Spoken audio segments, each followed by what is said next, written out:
What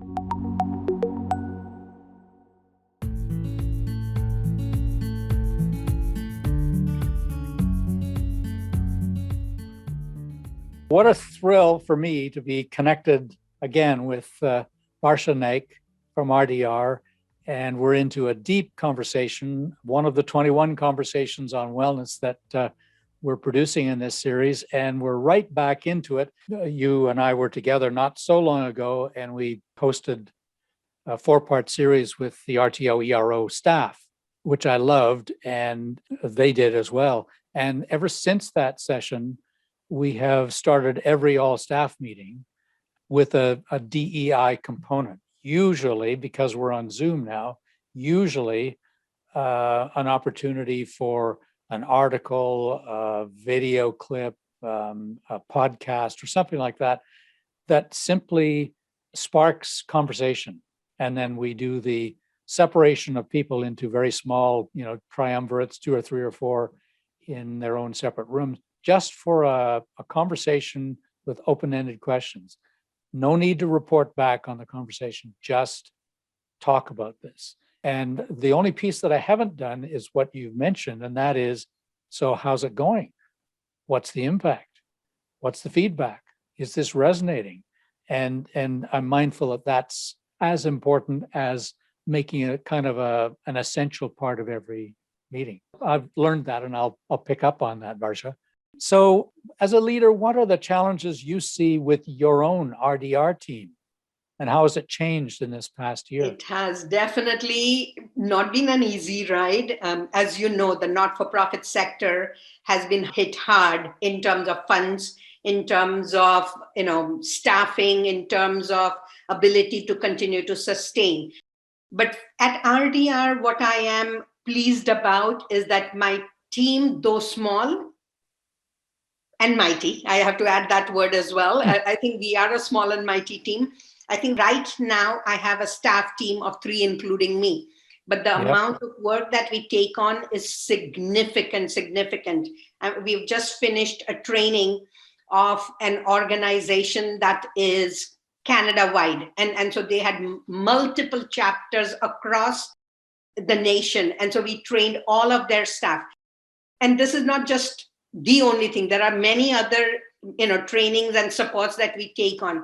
But with that, the team certainly feels from time to time, like everybody else, the overwhelming nature of, will we be able to meet the timelines? Will we be able to deliver on and we create all, customized resources.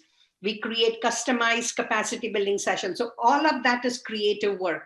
And so it takes a toll on them to, one, with a little bit of the time crunch, a little bit of the pressure of, continuing to deliver creatively. But what we have definitely done is introduced a regular team meet, at least once or twice a week. Actually, in the initial first few months, we were meeting 3 times a week at a structured time. And each time we brought in either something that would make each other laugh and smile, or exchange a happy moment, share something that continues to, bring value to the team building. But also, I put a survey in place to say, how are you feeling? How are you doing? And so in the initial months, this was a check-in point for me. As a leader, I do care about you as an employee. I do care, and I understand that you are going to be feeling stressed. You are going to be feeling pressured.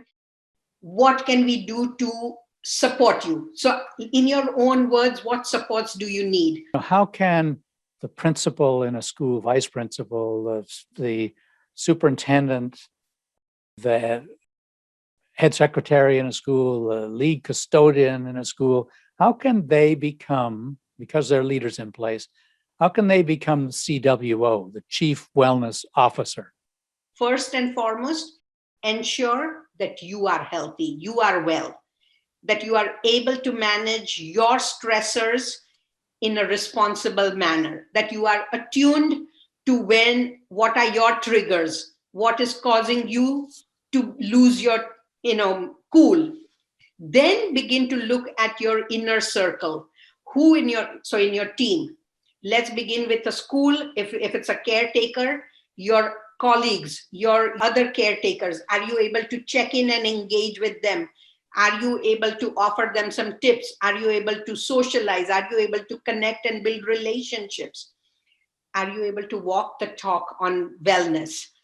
As a leader, whether be it a caretaker or whether be it an executive director, are you demonstrating the ability to manage your health and well-being? You know what? Engage in an activity. So in a team meeting, let us all stand up. Even if we are on Zoom, let us do a few stretches. That's a wellness activity that we insert in team building. Let us do deep breathing. Looking at wellness officers in every role is they will take a lead from us. If we open it, if we create the space, they will take that opportunity. And every leader needs to create that space, and every leader needs to recognize that all in their team have the ability to be a wellness officer. Varsha, this has just been a delight. You and I don't talk nearly enough. And I know the people watching will have, like me, I've been taking notes while talking and listening to you deeply. I've got all kinds of good ideas. I'm wondering, is there a best way for people to learn about your work and connect with RDR online? They can definitely visit rdrpeel.org. So all of our resources, all of our information is on our website, but we are also on all social media platforms. So we definitely are on LinkedIn, we are on Facebook, we are on Instagram, we are on Twitter, and the handles are RDRPeel, or you can just do a search on the Regional Diversity Roundtable and we'll come up. We also have annual conferences, we have webinars, and we put that call out broadly. So our annual conference is always in June, and it's always focused on diversity, equity, and inclusion with an institutional component built in. So it's about centering diversity, equity, and inclusion for workplace enhancement or workplace growth. That is another place where people can engage. People can reach out to us by phone. I agreed. Phone is now almost a non-issue, but people can still reach us by phone.